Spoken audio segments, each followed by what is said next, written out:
Bismillahirrahmanirrahim. Assalamualaikum warahmatullahi wabarakatuh. Masih jumpa dengan saya Ibu Nini Marliana, di mana kita tetap akan sama-sama belajar materi pembelajaran pendidikan Pancasila dan kewarganegaraan. Sumber yang Ibu gunakan tetap sama, yaitu Erlangga. Adapun pertemuan ketiga di kelas 12 semester kedua ini tentang pengaruh positif dan negatif iptek bagi kehidupan bangsa dan negara di bidang hukum, pertahanan, dan keamanan. Tujuan pembelajaran yang pertama yaitu agar peserta didik mampu mengidentifikasi pengaruh positif kemajuan iptek bagi kehidupan bermasyarakat, berbangsa, dan bernegara di bidang hukum, pertahanan, dan keamanan. Yang kedua, peserta didik dapat mengidentifikasi pengaruh negatif kemajuan iptek bagi kehidupan bermasyarakat, berbangsa, dan bernegara di bidang hukum, pertahanan, dan keamanan. Pengaruh positif iptek bagi kehidupan bangsa dan negara di bidang hukum, pertahanan, dan keamanan yang pertama, menguatnya supremasi hukum, supremasi sipil, demokratisasi, dan tuntunan jaminan hak asasi manusia.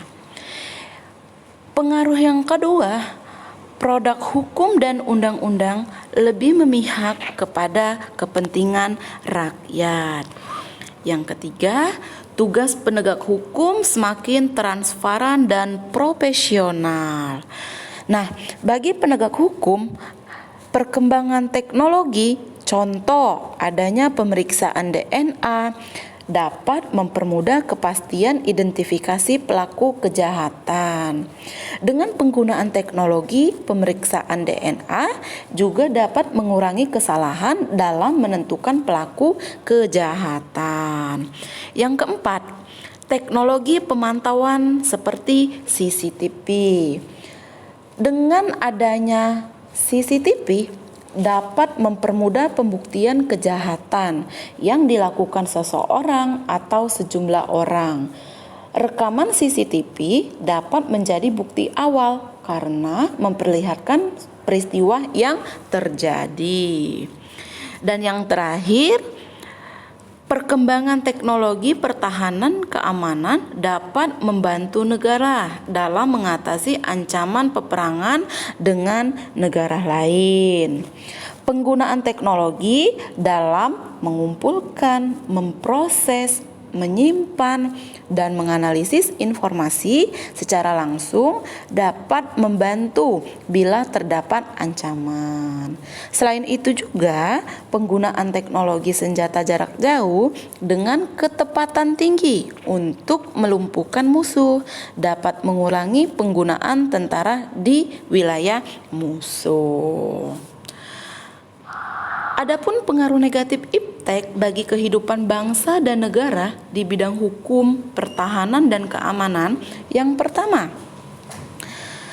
tindakan anarkis dari masyarakat mengganggu stabilitas nasional dan persatuan kesatuan ketahanan nasional.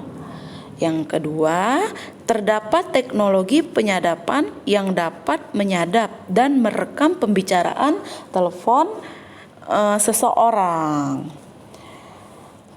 Nah, ketika ada teknologi yang menyadap atau merekam pembicaraan telepon seseorang, teknologi ini dapat dimanfaatkan secara negatif oleh orang yang berniat jahat terhadap orang lain. Kemudian, adanya pencurian data kartu kredit dapat terjadi secara elektronik. Nah, dengan kartu kredit palsu dapat digunakan orang lain untuk membeli berbagai barang. Akibatnya, pemilik kartu kredit asli akan terkena tagihan walaupun ia tidak membeli dan menerima barang tersebut. Kemudian contoh lagi, ada pemalsuan identitas seseorang di dunia maya dapat terjadi. Penggunaan identitas orang lain dapat digunakan untuk tujuan kejahatan. Akibatnya, orang yang identitasnya dipalsukan dapat dihukum walau ia tidak melakukan kejahatan yang dituduhkan. Nah, inilah pertemuan ketiga kita membahas tentang pengaruh positif negatif iptek terhadap aspek hukum dan pertahanan keamanan. Lebih dan kurang mohon maaf. Wabillahi taufik wal hidayah. Assalamualaikum warahmatullahi wabarakatuh.